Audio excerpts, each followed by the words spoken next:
been now 3 weeks since the bipartisan Senate bill we followed on immigration reform ended up dying. Now, many believe the legislation would make it to the president's desk, but House Republicans insisted no, it wouldn't. And no, it didn't. Ken Molestina recently sat down with North Texas Congressman Roger Williams, who explains why he voted against it.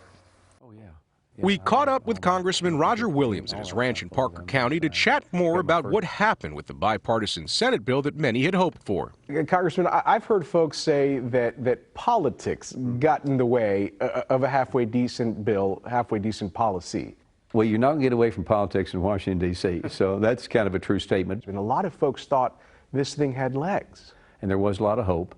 But the problem was it had some things to do with the border that a lot of us, myself included, didn't really care for, setting numbers of what was acceptable, wasn't acceptable, and money to go into Ukraine, foreign countries, as opposed to going to the border. He says the bill should not have included money for Ukraine, but for him, the deal breaker was a provision in it that would allow up to 5,000 illegal border crossings on any given day before the president would have the authority to shut down the border. 5,000 a day were going to be allowed in. That was okay. 5,001's not okay. Right. Well, the problem is one is not okay. So what's the next step then? Do we start from scratch? Well, that's a great question. We don't have to start from scratch because we already have laws that are in place. He's referring to legislation like the Wait in Mexico policy, where asylum seekers are told to stay in Mexico while they await an answer on an asylum claim.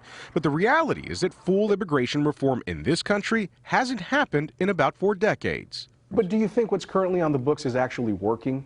Well, it has worked, and but it's broken, isn't it? It's totally broken because we have people coming across the border that are not being detected. We have people that are not being arrested, right? Catch and release. I mean, my gosh, what kind of program is that? Williams is pushing for a pair of new bills he's authored in which the federal government would reimburse Texas for money spent on securing the border. That includes the $10 billion already spent on Governor Abbott's Operation Lone Star.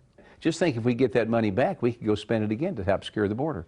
While the future of that legislation is uncertain, right now Williams assures illegal immigration is no longer just a Texas problem. Everybody's a border state, as we say now, and I think everybody does realize it. I'm Ken Molestina, CBS News, Texas.